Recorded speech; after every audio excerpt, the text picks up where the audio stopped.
Hello everyone. In this video tutorial, we are going to see how the calibration of a vector network analyzer is done.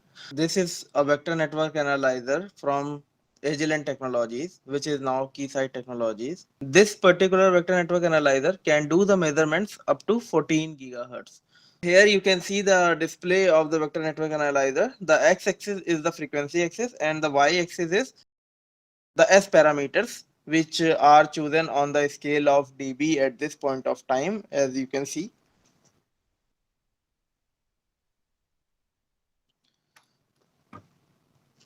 So for the calibration, we need to be aware about the two things. That is the measurement specifications, and the second thing is characteristic of DUT. So if I talk about the characteristic of DUT, I mean what are the and how many ports in the DUT are available, and what are the ports of the DUT, whether it is N type connector or SMA type connector. We need to be aware about that. And if I talk about the first thing, the measurement specifications, there are three major factors which we should consider. The first thing is the range of frequency for which you are going to do the measurements. And the second thing is the intermediate frequency which you choose for the measurement for the measurement setup. And the third thing is number of points in that measurement. Okay. So we are going to set those three settings now. If I go to the first thing here, you can go directly to frequency. I click here. Now you can see the start frequency and the stop frequency here. So for example, I have a DUT which I want to measure at 2 gigahertz, and for that I decide to have a measurement span of 2 gigahertz starting from 1 gigahertz to 3 gigahertz. Okay, so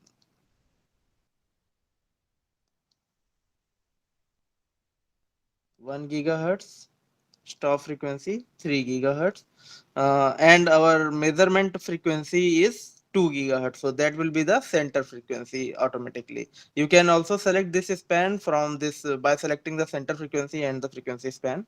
The second setting is what is the IF frequency for this measurement. So for that I am going to select this number 2 option. Okay. So here you can see average mode IF bandwidth. It is at the third number. So I decide to have it 1 kilohertz for my measurement. What is the reference of choosing this? This is not covered in this video. However, this is related to your measurement accuracy, just for the point of reference. Okay, the higher the IF frequency, IF bandwidth is, the fast your measurement would be. The lower the IF bandwidth would be, the resolution of your measurement will be higher, but it will take longer to do the full measurement, the full sweep. Okay. Now the third thing is sweep the number of points. So we can see here, once I press number 3 button, here I can go to the fourth option, that is resolution, and I choose the number of points to be 801 for the band of 1 gigahertz to 3 gigahertz. Okay, so this is how my S11 plot is being plotted here, and you can see that there are little bit disturbances, and these are being the deviations which we need to calibrate. Okay, once we are done with the measurement setup, we are good to do the calibration. Okay, so we need to be sure that the measurement setup is selected first, then we go for the calibration. So this is how your calibration will be done for those range of frequencies, and it will be better than calibrating the whole available range with the VNA. Okay, so to go to the calibration mode, we need to press this 5 number, that is cal mentioned here. So I press 5 and we should go to the calibration mode. Okay, here you can see the start frequency, the stop frequency, points 801, all this is uh, these settings are mentioned here. And out of the available calibrations, we are interested in the Quickcal. So as you can see, in Quickcal, no mechanical standards are required, and that is why it is pretty quick. So once I press the Quickcal button, now we are focusing on our second important thing, that is DUT. First thing is covered, the measurement settings. Now the second thing is DUT. So here you can see the DUT. This is your vector network analyzer in the pictorial setup, and this in between is the measurement assembly. So that assembly I talk about, this cables and the connectors, adapters, whatever you connect in between your VNA and the DUT. So in our case, we know that the DUT is of 2 port, and therefore I need to change the calibration. Here in the pictorial setup, you can see this is only for 1 port as mentioned here also. Change cal type. I go for full 2 port, select and finish. So now we have full 2 port assembly as pictorial presentation here. It is also mentioned full 2 port. Now for the DUT connectors, right now it is selected type N female, type N male.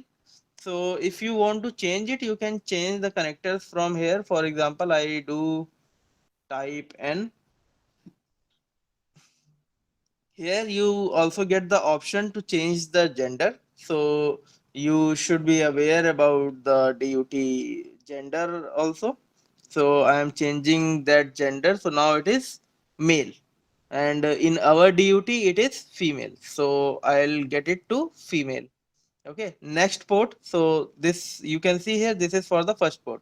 Now as soon as I click on the next port, it went to the next port, and now you can choose the type of connector, that is type N, and the gender of the connector. So that is in our DUT it is female.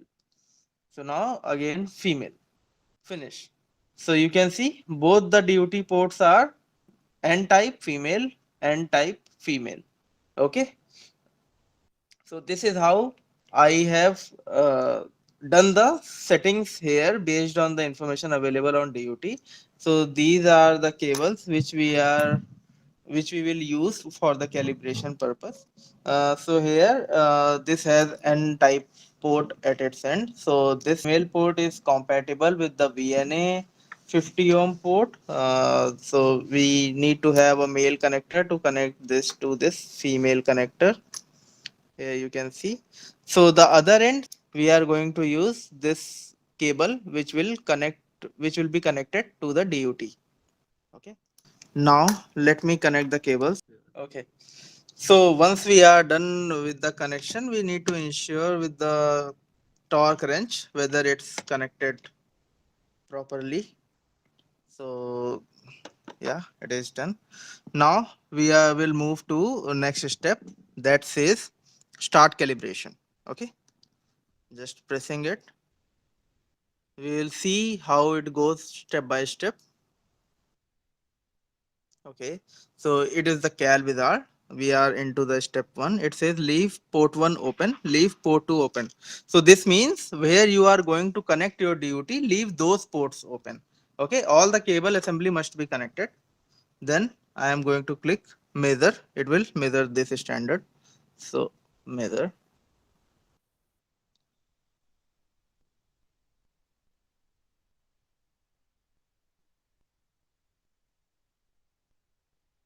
Then step 2, connect load to port 1. Since this is optional and we are not using any mechanical standard, I am going to skip this step. Similarly, skipping step number 3. Then in step 4, it says connect port 1 to port 2. So this is for the complete flow calibration. So here I am going to use this N type to N type connector. Once it is done, I will verify it using this. Okay, then we'll verify this with this. So this is done here,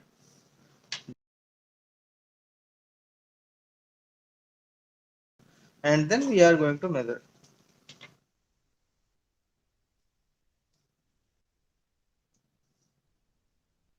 So once the measurement is done, we are finishing it. So after finishing, this is the screen available with us.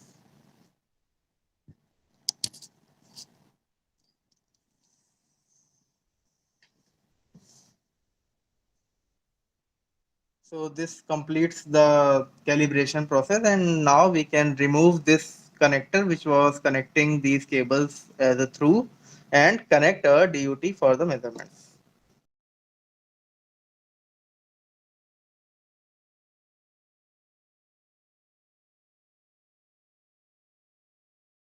So now we can see after removing the S11 response is very flat than previous, aligned to zero axis. So now we are ready for the measurement. We can connect a DUT at these ends and then do the measurement. We should be very concerned about changing any of the design specification which was selected in the start. For example, the band of interest, the IF frequency, and the number of points, because this might affect your calibration. Thank you very much for watching this video.